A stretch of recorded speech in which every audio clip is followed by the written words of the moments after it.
How's it going, everyone? Long time no see. Today I am going to do my very first book review on this channel, and that is Queen of Shadows by Sarah J. Maas, which is the fourth book in the Throne of Glass series. And I can tell you right now, this series is probably going to be one of my favorites of all time because I just absolutely love it. I started it the summer before the third book, Air of Fire, came out, and I've just loved every second of this series. So, like I said, this is the fourth book, so if you have not read any of the other Throne of Glass books yet, I would tell you to leave because you are going to be spoiled. So if you have not read those, you must. They're fantastic. If you don't know what Throne of Glass is about, it is about this character named Celaena Sardathian, and she is the world's most notorious assassin in her fantasy land of, I think it's called Aurelia, and she is in a death camp in the beginning of the story, and she comes out, she gets freed so she can compete in a competition to become the king's personal assassin, and that's how the whole thing starts. And there's just funny and snarky characters. Celaena is the best. I think she's one of the funniest female characters I've ever read from. She's sassy, love it. So if you have not read Throne of Glass at all, I would tell you to leave right now. Those of you who have read the rest of the books but have not read Queen of Shadows, right now, let's see, the pacing of the book was actually really good. The problem I had with Air of Fire was that it was very slow for me to read. I loved every minute of it, but it was a slow read for me. But not Queen of Shadows, which is even bigger than Air of Fire. The pacing was perfect. It was constantly filled with action. There was no dull moments, save for a few, but I'll tell you guys about that later in my spoiler review. The character development in this was fantastic, save for one character which I did have a problem with, and I'll go more in depth with that one later. But overall, all the characters developed beautifully. I loved Celaena's character development. One thing about that, she is not calling herself Celaena Sardathian anymore. She is now going by her real name, which is Aelin Galathynius. That's how I pronounce the name. I don't know how you guys pronounce it, but that's how I do it. It was a little hard for me to switch from calling her Celaena all the time to Aelin in the book, but after a while you start getting used to it and you're like, yeah, she's Aelin, she's a totally different person now. She still has some of that Celaena attitude, but she's a different person. So it was great seeing her develop.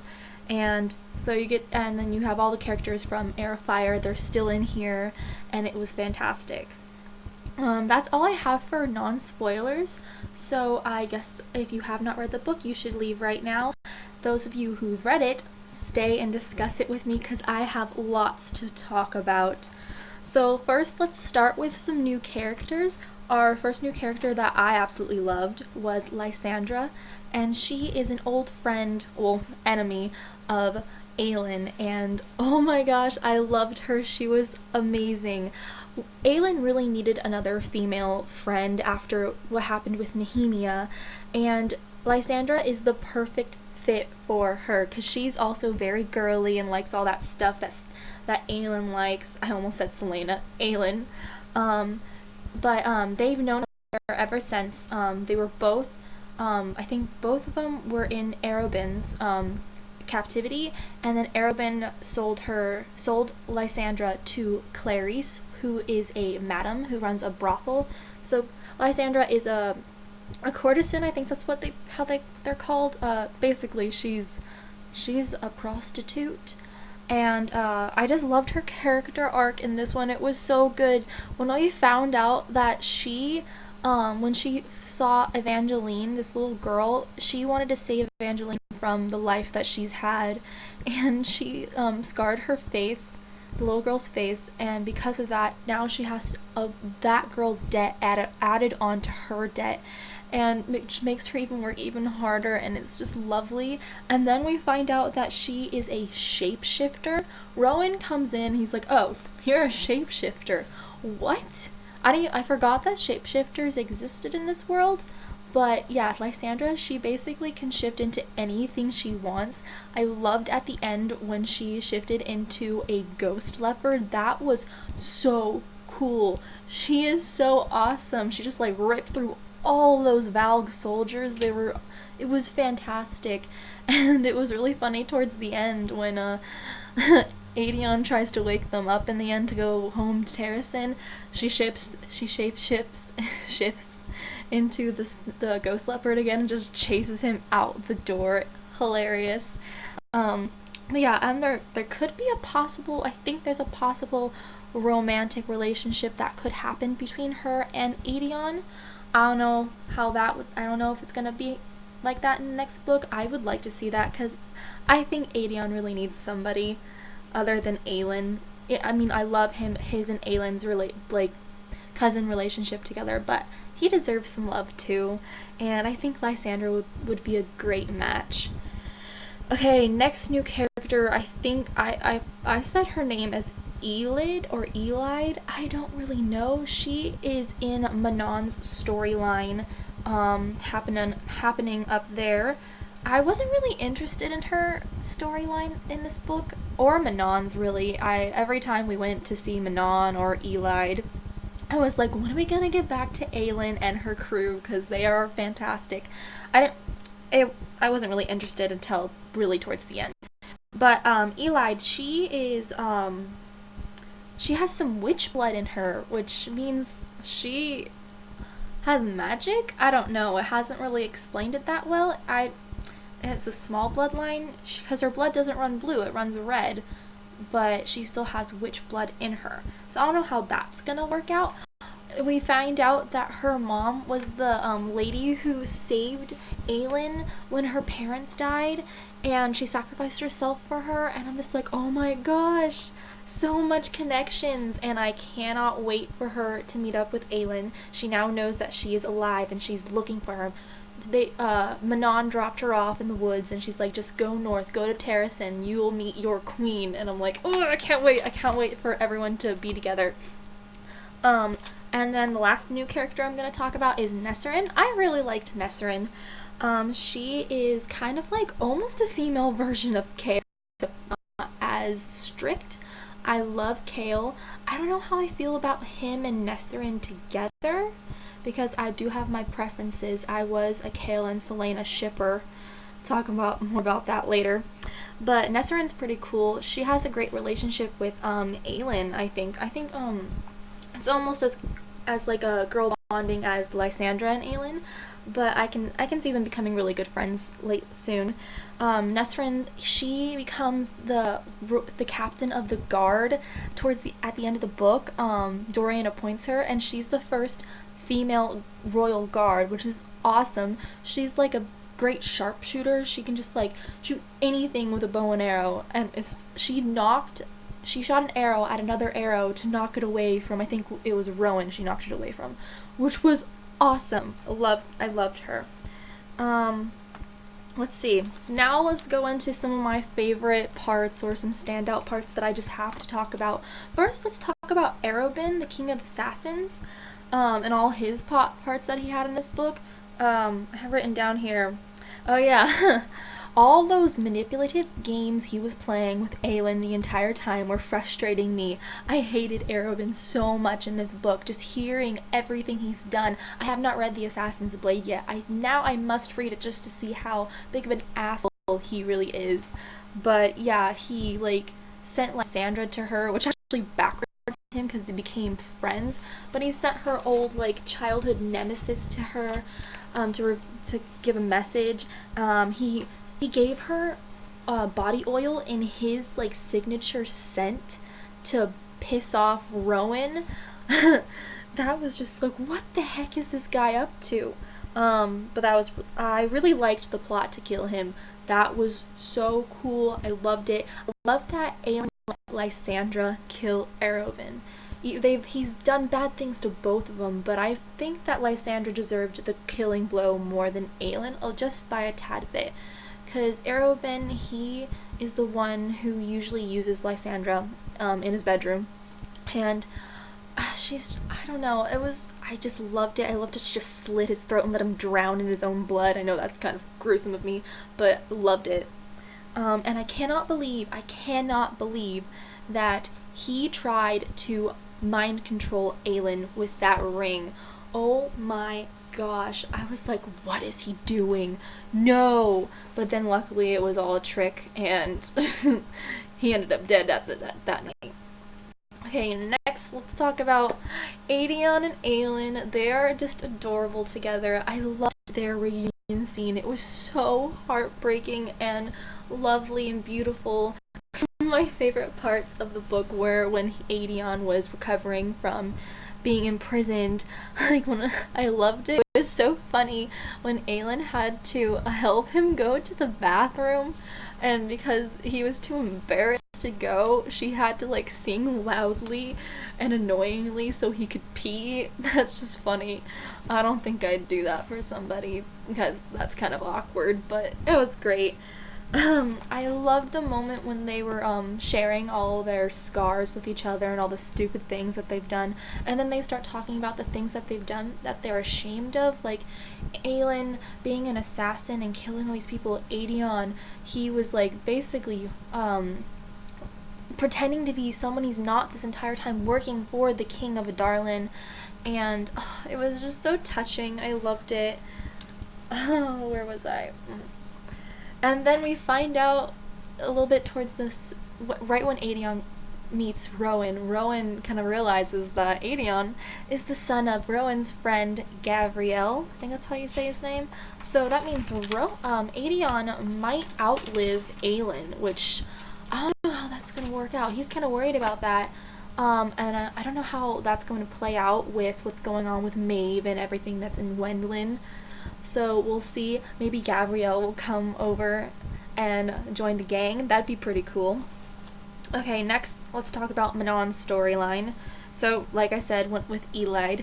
I was not very interested in her storyline to begin with until she met up with Aelin and they had their big, epic fight scene. That was some of the most action-packed, amazing writing I've ever read. Loved that scene. It was so intense. But before that, let's talk about what's going on up in the keep, I think that's what they call it. But Duke Parrington is trying to make demon babies, which kind of just reminds me of the Mortal Instruments for some reason. But yes, so he got a coven of yellow leg witches, and he implanted them with like this stone thing, and they gave birth to Valg demon babies. Which, that was kind of really creepy. I'm glad that Kaltain, at the end of the book, released her Hellfire, that's later, Shadowfire, and destroyed all the demon babies, and put the yellow legs out of their misery.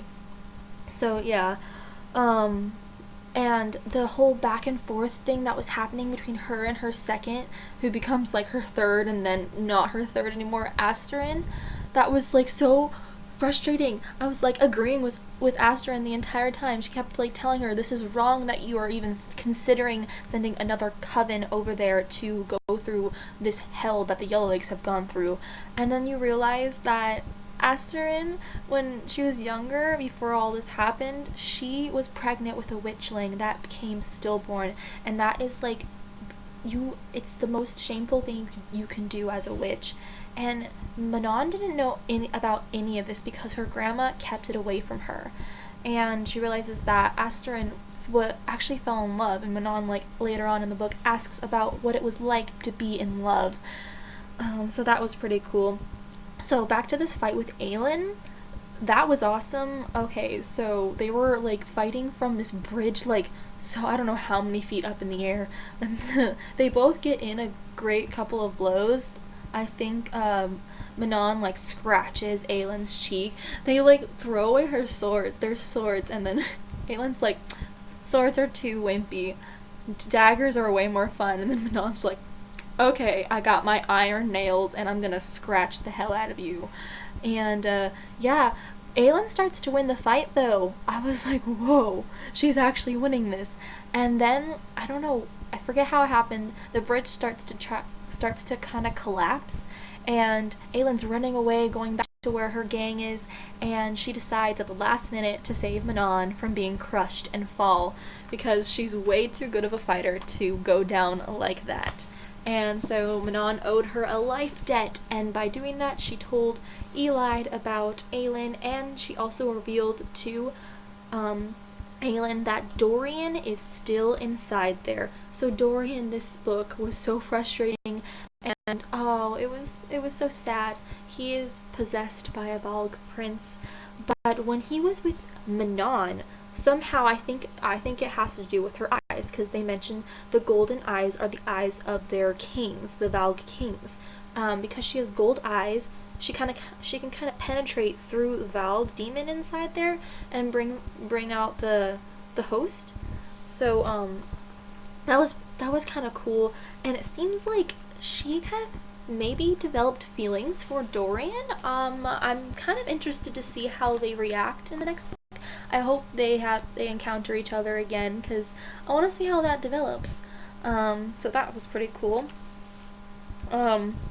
Next, let's talk about Rowan and Aylin. So I was so sad at the beginning of this book because Rowan, who had become my favorite character in the last one, was missing, and it was like something was missing in my heart, and Aylin felt like something was missing in her heart, and that was Rowan. And when he showed up, I was like, yes, yes, yes, so excited.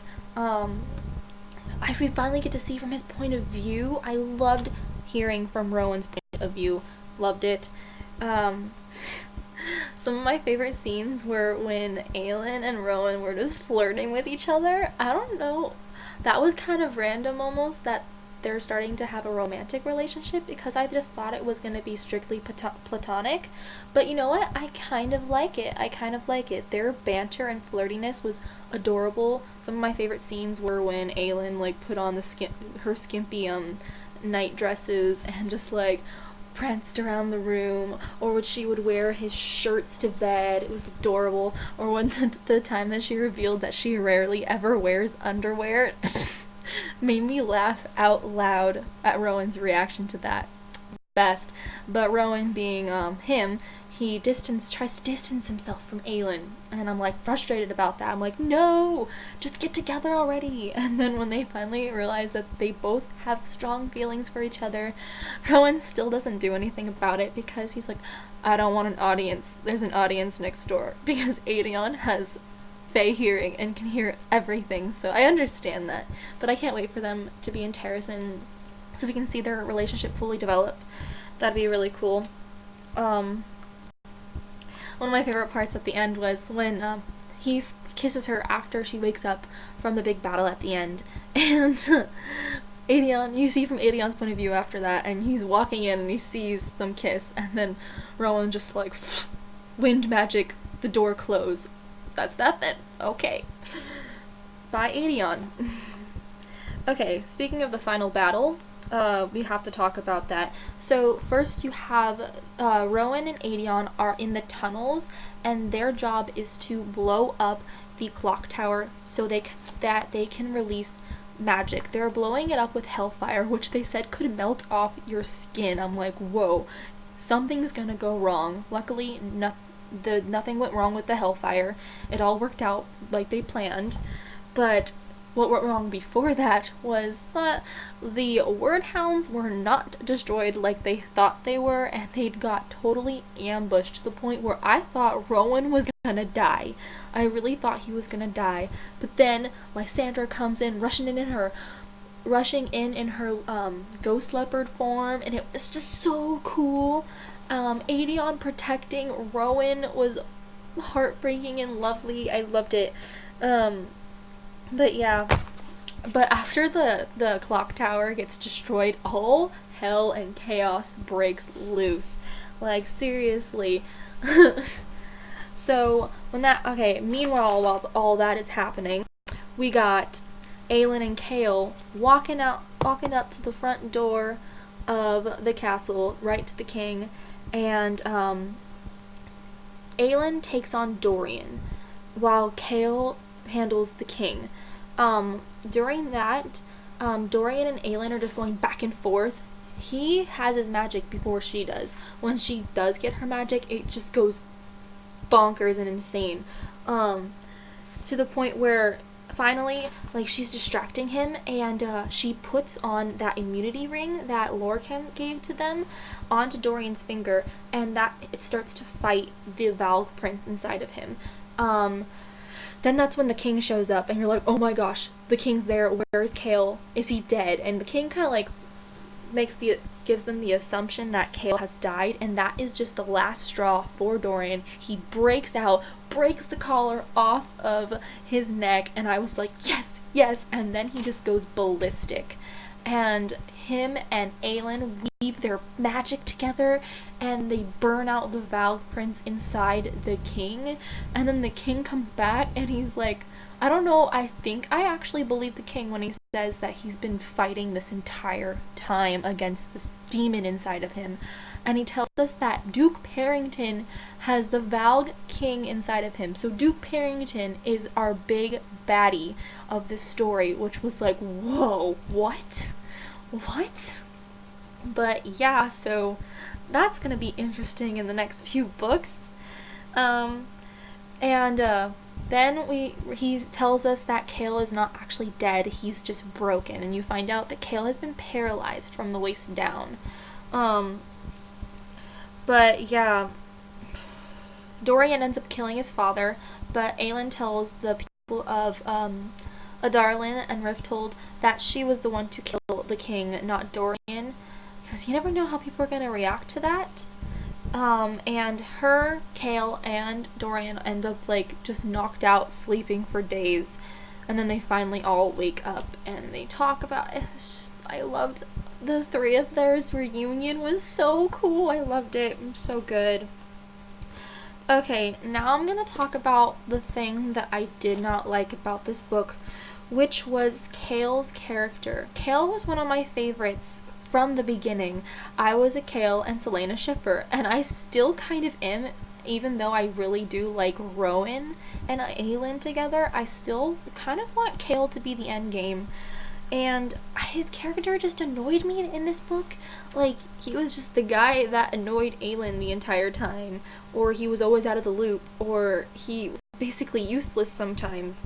I hated it when he called her a monster. I was like, stop it! And he started blaming her for everything that happened when she was gone, when it was just his fault as well. I just did not like the turn that his character made in the past 2 books.